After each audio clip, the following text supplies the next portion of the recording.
키워드를 살펴보는 퀵뉴스 시간입니다. 사회부 민지숙 기자와 함께하겠습니다. 어서 오십시오. 첫 번째 키워드 뭐 준비하셨습니까? 네, 첫 번째 키워드는 나도 빌 게이츠처럼입니다. 부자 얘기겠네요.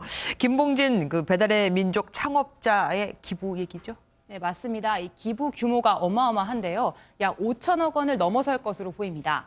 김봉진 회장은 이 빌 게이츠나 워런 버핏의 이야기를 들으며 이 기부의 꿈을 키워왔다고 밝혔는데요. 결국 이 두 세계적인 부자가 만든 기부클럽 더 기빙 플래지의 회원으로서 자산의 절반을 기부하겠다고 서약했습니다. 그런데 이 더 기빙 플래지 단체 가입이 쉽지 않다고 하더라고요. 단순히 그냥 돈 많으니까 내가 내겠다 해서는 안 받아준다고. 네, 맞습니다. 실제 회원들의 75%가 이 맨손으로 사업을 시작한 자수성가형 부자들이라고 하는데요. 일단 1조 원 이상의 자산이 있어야 하고요. 여기에 재산 형성 과정에 대한 실사와 심층 인터뷰, 평판 조회 등을 모두 통과해야 회원 가입이 된다고 합니다. 이 김 의장 같은 경우에는 적자가 나는 상황에서도 어르신들을 위한 이 우유 배달 활동을 이어온 점이 큰 공감을 얻었다고 합니다. 예. 그런데 물론 좋은 일입니다. 그런데 이 돈을 굳이 미국에다가 기부하는 것보다는 우리나라에도 어려운 사람이 많은데 우리나라에 기부하는 건 어떨까요? 네, 이 기부금이 모두 해외로 빠져나간다 이렇게 오해하시는 분들이 계신데요. 오해예요? 네, 그렇지는 않습니다. 이 기부 서약은 본인의 관심사에 따라 국내외에서 이 적합한 단체를 찾아 자유롭게 기부하는 방식이라고 합니다. 김 의장은 교육 불평등 해소와 이 문화예술 지원 등의 계획을 구상 중인 것으로 알려졌는데요. 하지만 한편에서는 이 기부 대신에 영세 상인이나 이 라이더들한테 이 돈을 돌려주는 게 더 바람직할 수 있지 않겠냐 이런 의견도 나옵니다. 그러니까 우리나라에다가 기부를 할 수 있는 거다 얼마든지. 카카오 김범수 회장도 자신의 자산의 절반인 5조 원을 기부한다고 했었죠.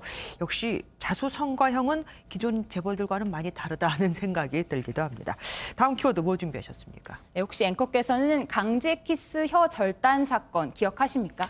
자신을 성폭행하려던 남성의 혀를 물어서 절단한 그 사건이죠. 재심 청구한다고 했는데 어떻게 됐습니까? 네, 맞습니다. 1964년 당시 18살이었던 최 씨가 이 자신을 성폭행하려던 노모 씨의 혀를 깨물어 절단한 사건이 있었죠.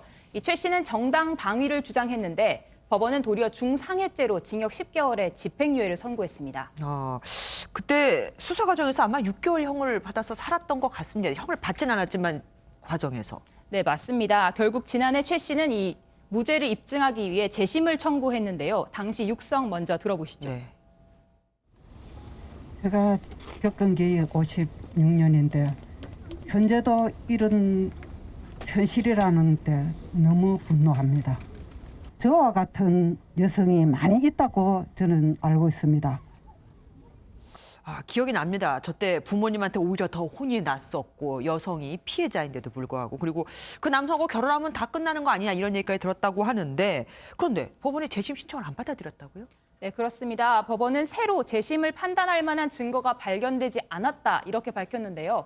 최 씨는 검찰이 진술을 강요하는 등 당시 강압 수사가 있었다 이렇게 주장을 해왔는데 하지만 재판부는 최종적으로 강압 수사의 증거는 발견되지 않았고 이 반세기 전의 사건을 지금의 잣대로 판단해 범죄로 단정하기는 어렵다 이렇게 결론 내렸습니다.